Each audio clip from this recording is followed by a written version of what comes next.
नाजरीन, आज जैसा कि हमने पिछली अपनी वीडियो में ये किसी साइट पर गए थे और वहाँ देखा था कि ज़मीन नरम थी और तकरीबन वहाँ पर कोई 35 से 45 फुट तक पाइल्स की डेप्थ आई हुई थी। तो वहाँ पर हम रोटी मशीन लगाई हुई थी। अभी हम एक ऐसे प्लॉट पर आए हैं जहाँ पर ज़मीन जो है वो नेचुरल है और नेचुरल के अंदर आपकी फुटिंग का लेवल वो आप देख रहे हैं कि कैसी पड़ी है।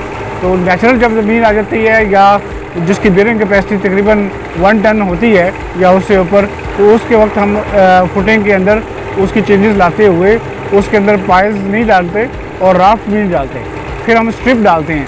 तो स्ट्रिप के अंदर आप लोग देख रहे हैं कि यहाँ पर सरिया बिछा हुआ है और कंक्रीट डाली जा रही है और तमाम एक्टिविटी चल रही हैं।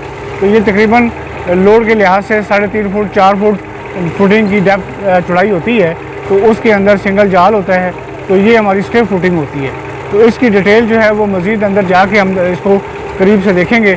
और अभी हम आपको सिर्फ बता रहे हैं कि सिर्फ बहरिया टाउन के अंदर सारे प्लॉट जो हैं वो फिल नहीं हैं। कुछ प्लॉट फिल होते हैं और कुछ जो है वो हार्ड होते हैं। ये डिपेंड करता है आपकी सॉइल बेयरिंग कैपेसिटी के ऊपर और कि वहाँ पर सॉइल कैसी है। तो एक प्लॉट के अंदर 2 तरह की मिट्टी निकल आती है। तो हमने पिछले लेक्चर्स जितने भी पुराने हुए हैं जिसमें साइट के सिलेक्शन किया, तो उसके अंदर सिलेक्शन के अंदर हमने ये बताया था कि ये तमाम चीज़ें हम बड़ी केयरफुली देखते हैं। जब हम सॉइल टेस्ट करते हैं तो हमें पता चल जाता है कि ज़मीन नरम है या फिल्ड वाली है या क्या है। तो उस तरीके से हम उसकी फुटिंग को डिज़ाइन करके क्लाइंट को देते हैं और इस तरह फिर ये बहुत बड़ा एक इकोनॉमिकल उसके ऊपर असर पड़ता है।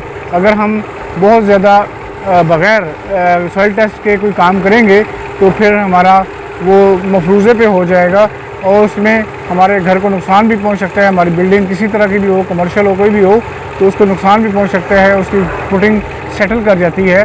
तो अभी आप देख रहे हैं कि यहाँ पर ज़मीन सख्त है और तमाम लोग जो है एक्टिविटीज़ कर रहे हैं और देख रहे हैं कि सरिया लगा हुआ है। तो अभी हम नज़दीक जाके आपको दिखाते हैं कि ये फुटिंग है, ये यहाँ पर ये चीज़ है, यहाँ पर ये है।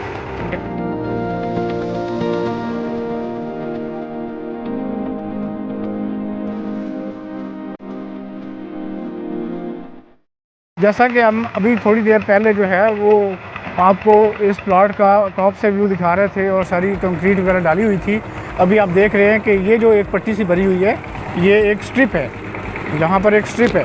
तो ये हम लोड के हिसाब से इसकी चौड़ाई का अंदाज़ा करते हैं और कैलकुलेशन में लाते हैं। और ये हमारा एक प्लिंथ बीम है, जहाँ पर फुटिंग बीम होता है वो हम इसके ऊपर रखते हैं ताकि बिल्डिंग का तमाम लोड जो है वो इसके अंदर से वो कैरी करके हमारी फुटिंग को दे दे। तो ये हमारे पास यहाँ पर ये सारे ये सरिया वगैरह बोड़ा हुआ है, ये हमारे डिज़ाइन के मुताबिक किया हुआ है इन्होंने। तो ये हमारी आरसीसी वॉल एक आ रही थी, तो इसको भी हम देख रहे हैं। तो ये तमाम चीज़ें जो हैं वो एक स्ट्रिप फुटिंग है और इकनॉमिकल फुटिंग के तौर पर ये इस्तेमाल हो रही है। तो ये हमारे कॉलम है जो कि हमारे सिस्मिक टाइल्स के तौर पर इस्तेमाल होते हैं। यहाँ पर चूँकि सिस्मिक जोन 2B है तो उसके लिहाज से जो हमें मिनिस्ट्री ऑफ वर्क्स और CDA और नेस्पाक और दूसरी जो अथॉरिटीज़ हैं उन्होंने मिल के यहाँ का जो बिल्डिंग कोड दिया हुआ है उसको हम पूरा इम्प्लीमेंट करते हैं। तो उसके लिए अभी देखें ये कॉलम मुख्तलिफ आपको जगह पर नज़र आ रहे होंगे। ये तकरीबन तमाम जो कॉर्नर्स हैं उनके ऊपर कॉलम होते हैं। तो ठीक है, ये अभी हम सारी एक्टिविटी देख लें। तो यहाँ पर सारे लोग जो हैं वो आगे पीछे काम कर रहे हैं। यहाँ पर कंक्रीट डाली जा चुकी है, ये आगे कंक्रीट डाल रहे हैं। तो ये मैनुअल हो रही है, तो यहाँ पर यही तरीका चलता है और यही तकरीबन ठीक है।